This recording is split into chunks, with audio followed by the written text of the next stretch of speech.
الحمدللہ الذی کفا وسلام علی عبادہ الذین اصطفى اعوذ باللہ من الشیطان الرجیم بسم اللہ الرحمن الرحیم والضحی واللیل اذا سجا ما ودعک ربک وما قلی وللآخرۃ خیر لک من الاولی ولسوف یعطیک ربک فترضی الم یجدک یتیما فآوی ووجدک ضالا فہدی ووجدك عائلا فأغنى فأما اليتيم فلا تقهر وأما السائل فلا تنهر وأما بنعمة ربك فحدث صدق الله مولانا العظيم اللهم صل على سيدنا مولانا محمد وعلى سيدنا مولانا محمد مبارک وسلم صلی علیہ۔ سورہ الضحیٰ جسے سورہ والضحیٰ بھی کہا جاتا ہے، یہ مکی صورت ہے۔ اس صورت کے آغاز میں رب تبارک و تعالیٰ نے دو چیزوں کی قسم یاد فرمائی ہے۔ ہم نے پہلے بھی سورہ عصر کے اندر اور سورہ تین کے اندر اس بات کی وضاحت کی تھی کہ انسان قسم ذکر کرتا ہے اپنی بات کو مؤکد کرنے کے لیے، سامنے والے پر اپنی بات کے ثبوت کے لیے اور اس پر جو ہے ثابت کرنے کے لیے انسان قسم یاد فرماتا ہے۔ لیکن رب تبارک و تعالیٰ کو قسم کی حاجت نہیں ہے، ساری اس کی مخلوق ہے، وہ ویسے ہی کسی بات کو فرما دے۔ لیکن رب تبارک و تعالیٰ اپنی مخلوقات میں سے کسی چیز کی قسم یاد فرماتا ہے، جیسے والعصر والتین والزیتون لا اقسم بہذا البلد۔ اسی طرح رب تبارک و تعالیٰ نے والشمس واللیل، اسی طرح رب تبارک و تعالیٰ نے آج کی صورت کے اندر سورہ الضحیٰ جس کا پہلا لفظ ہے، رب تبارک و تعالیٰ نے دو چیزوں کی قسم یاد فرمائی، الضحیٰ اور اللیل۔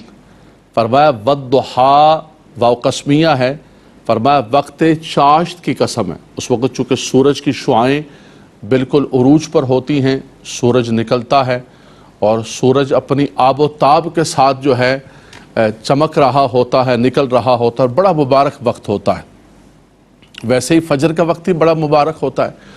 قرآن نے کہا ان قرآن الفجر کان مشہودا، فجر کا وقت جو ہے یہ مشہود وقت ہے، مقبول وقت۔ اوقات سب رب تبارک و تعالیٰ کے ہیں، دن سب رب تعالیٰ کے، راتیں سب رب تعالیٰ کی، لیکن کچھ دن، کچھ رات اور کچھ اوقات وقت ایسے ہوتے ہیں، ٹائم ایسا ہوتا ہے کہ جس میں خصوصی اللہ کی رحمتیں نازل ہوتی ہیں، جیسے سحری کا وقت ہے والمستغفرین بالاسحار، فجر کا وقت ہے۔ اسی طرح چاش کا وقت جو ہے، صلاۃ الضحیٰ بھی پڑھی جاتی ہے، نماز چاش بھی پڑھی جاتی ہے اس وقت میں۔ فرمایا والضحیٰ، وقت چاشت کی قسم ہے، واللیل اذا سجا، اور فرمایا کہ رات کی قسم ہے کہ جب اس کا اندھیرا پھیل جائے، اندھیرا چھا جائے، رات پوری چھا جائے، فرمایا اس کی قسم ہے۔ دن بھی اللہ تبارک و تعالیٰ کی نعمت ہے اور رات بھی اللہ تبارک و تعالیٰ کی نعمت۔ وَجَعَلْنَا النَّهَارَ مَعَاشًا وَجَعَلْنَا اللَّيْلَ سَاكِنًا وَجَعَلْنَا النَّهَارَ مَعَاشًا، ہم نے رات کو ساکن بنایا، رات کو ساتر بنایا، رات کو سکون کے لیے، آرام کے لیے رکھا، اور دن کو ہم نے معاش کے لیے رکھا۔ اور دن کا یہ آغاز ہے، سبحان اللہ، جس وقت جو ہے بازار کھلتے ہیں، دکانیں کھلتی ہیں، انسان اپنے معاش کے لیے، روزگار کے لیے نکلتا ہے۔ وہ الگ بات ہے کہ ہم مسلمانوں نے اب اس کا الٹ کر دیا ہے کہ اس مبارک وقت میں ہم نے سونا شروع کر دیا جو اللہ نے معاش کے لیے، برکتوں کے لیے، رحمتوں کے لیے رکھا ہوا ہے۔ اس نظام فطرت کو ہم نے بالکل الٹ کر دیا۔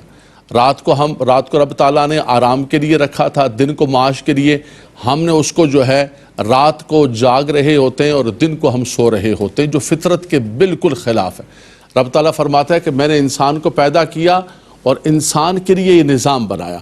تو رات بھی اللہ کی نعمت ہے، دن بھی اللہ کی نعمت ہے۔ اگر دن ہی دن ہوتا، رات آتی نہ، تو آرام کیسے کرتے؟ رات کا اندھیرا ہی ہوتا اور دن نہ چڑھتا تو نظام حیات کیسے چلاتے؟ رب تبارک و تعالیٰ نے کرم فرمایا کہ ہمیں دن بھی عطا فرمایا اور ہمیں رات بھی عطا فرمائی، اور فرمایا کہ ہر چیز کو اس کی جگہ پر رکھو۔ جو اللہ نے فطرتاً پیدا کی ہے، اس فطرت کو تم جو ہے فالو کرو، تم کامیاب و کامران ہوگے۔